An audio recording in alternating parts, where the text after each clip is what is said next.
You are watching Grace Television.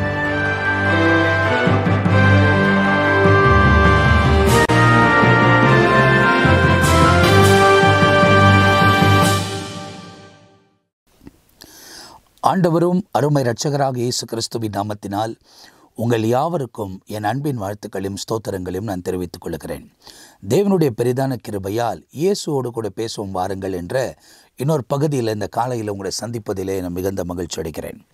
கடந்த நாட்களெல்லாம் ஆண்டவர் நம்மை கண்மணி போல காத்து இன்னொரு புதிய நாளை தேவன் நமக்கு தந்து இந்த நாள் முழுவதும் அவர் நம்மை நடத்தும்படியாய் இந்த காலவேளையில் அவர் சமூகத்தில் ஒப்புக் கொடுக்க முடியாய் இந்த நேரத்தில் கர்த்தருடைய வார்த்தையை சொல்லவும் ஜெபிக்கவும் ஆண்டவர் பாராட்டுகிற கிருபைக்காக நான் கர்த்தரை ஸ்தோத்திரிக்கிறேன்.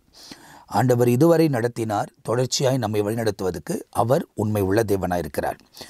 அவரோடு கூட நடப்பதுக்கு நீங்கள் உங்களை அர்ப்பணிக்க வேண்டும். உங்கள் இறுதியும் அவருக்கு ஏற்றதாய் இந்த உலகத்தில் இருக்குமானால் வரப்போகிற எல்லா தீமைகளுக்கும் விலகி காத்து நன்மையான பாதைகளில் பரிசுத்த ஆவியானவர் உங்களை வழிநடத்துவதற்கு அவர் உண்மை உள்ள தேவனாயிருக்கிறார். இந்த உலகம் இருளால் மூடப்பட்டிருக்கிறது. இந்த உலகம் பாவத்தில் நிறைந்திருக்கிறது. இந்த உலகம் அநீதியில் நிறைந்திருக்கிறது. இந்த உலகத்திலே தேவனுக்கு விருப்பமில்லாத காரியங்கள் தான் தொடர்ச்சியாய் நடைபெறுகிறதை நாம் பார்த்து கொண்டிருக்கிறோம். அதை நடுவில் கர்த்தருக்காய் வாழக்கூடியவர்கள் இருக்கிறார்கள். இந்த அநீதி நிறைந்த இந்த உலகத்தில் நீதி உள்ளவர்களும் அங்கங்கே இருக்கிறார்கள்.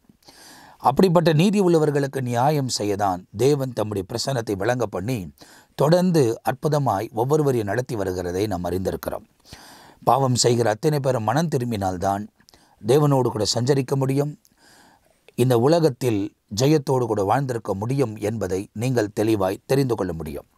ஒருவேளை அநீதியாய் வாழ்ந்து கொண்டிருக்கிறவர்கள் இந்த உலகத்தில் உயர்ந்து போய் கொண்டிருக்கலாம். அவர்களை குறித்து கவலைப்படாதீர்கள். அவர்கள் கலைகள்.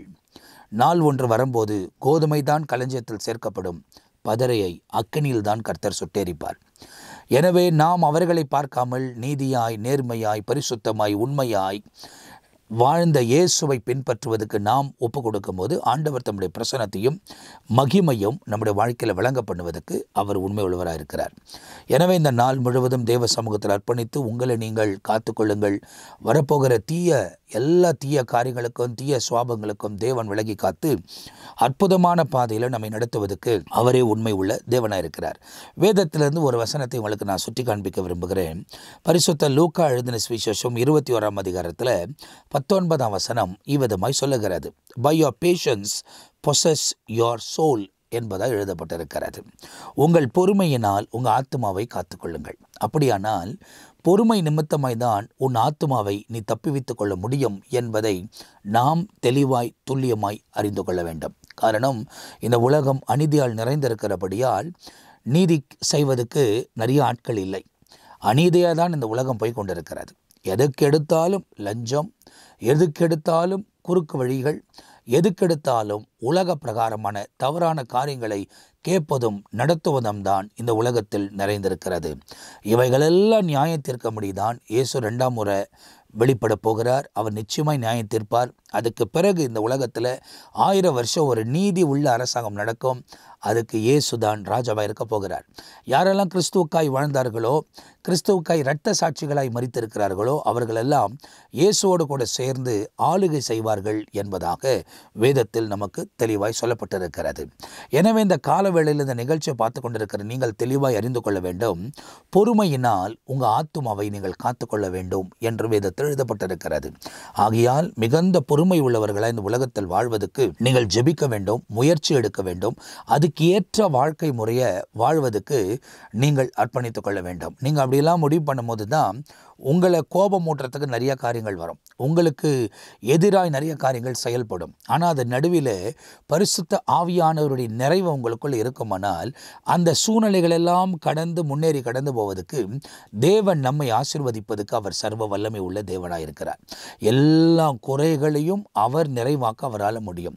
ஆனால் இந்த உலகத்தின் காரியங்களை குறித்தே நாம் தேடிக்கொண்டு இல்லாமல் பரலோகத்தின் காரியத்தின் மீது கவனமாக இருக்கும் போது இயேசு கிறிஸ்துவை உன்னிட்டு நாம் கவனித்து நினைத்து பார்க்கும்போது அவர் நம்முடைய வாழ்க்கையில் செய்கிற எல்லா நன்மைகளையும் இதே உலகத்தில் நாம் அனுபவிக்க முடியும் என்பதை நீங்கள் தெளிவாய் தெரிந்து கொள்ள வேண்டும். ஆனால் நாம் அவைகளை தேடிக்கொண்டு போகக்கூடியவர்கள் அல்ல. நாம் தேவனுடைய ராஜ்யத்தின் நீதியும் தேடுவோம். பின்பு நமக்கு சேர வேண்டிய எல்லாவற்றையும் ஆண்டவர் ஏற்ற நேரத்தில் சேர்ப்பதற்கு அவர் சர்வ வல்லமை உள்ள தேவனாயிருக்கிறார். எனவே இந்த காலவேளையில் ஆண்டவர் நமக்கு திரும்ப சொல்லுகிற விஷயம் என்ன? உங்கள் பொறுமையினால் உங்கள் ஆத்துமாவை காத்துக்கொள்ளுங்கள் என்பதை தேவன் சொல்லுகிறார். எனவே பல காரியத்தில் நீங்கள் அங்கலாய்த்து நெருக்கப்பட்டு பல விஷயத்தில் நீங்கள் கோபம் அடைந்து எரிச்சலான சூழ்நிலைகளுக்குள்ளே நீங்கள் காணப்படலாம். பொறுமையாயிருங்கள். தேவன் நமக்கு பதில் கொடுக்க காலம் வருகிறது.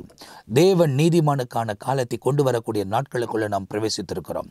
எல்லா சத்துருவின் திட்டங்களுக்கும், எல்லா அந்தகாரங்களின் ஆதிக்கங்களுக்கும், எல்லா வானமண்டல பொல்லாத ஆவிகளுக்கும் தேவன் விலகி காத்து இயேசு அற்புதமாய் நம்மை வழிநடத்துவதற்கு அவர் சர்வ வல்லமை உள்ள தேவனாக இருக்கிறார்.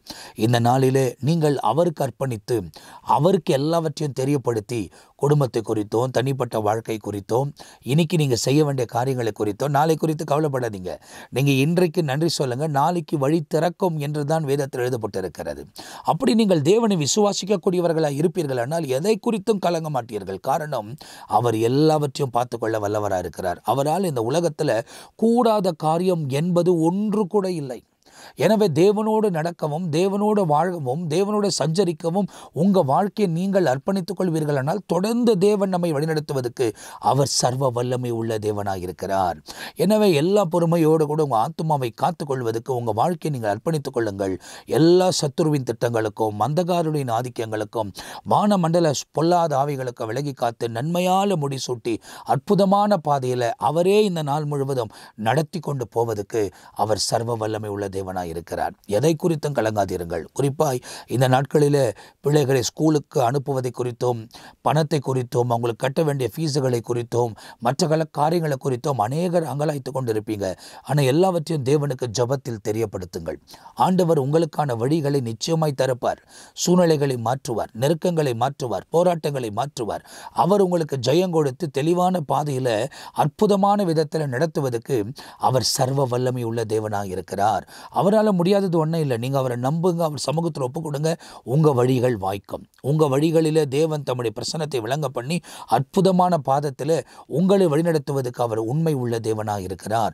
அவர் தொடர்ச்சியாய் உங்களை வழிநடத்துவதற்கு அவர் சர்வ வல்லமை உள்ளவர். அவரோடு கூட நடப்பதற்கு உங்கள் வாழ்க்கையை நீங்கள் அர்ப்பணித்துக் கொள்ள வேண்டும். எல்லாவற்றையும் ஜபத்தில் நீங்கள் அவருக்கு தெரியப்படுத்துவீர்கள் ஆனால் நிச்சயமாய் அதற்கான பதிலை கொடுப்பதற்கு அவர் உண்மை உள்ள தேவனாக இருக்கிறார். அவர் இறங்கி வருவாரானால் உங்கள் குறைகள் எல்லாம் நிறைவாக்கப்படும்.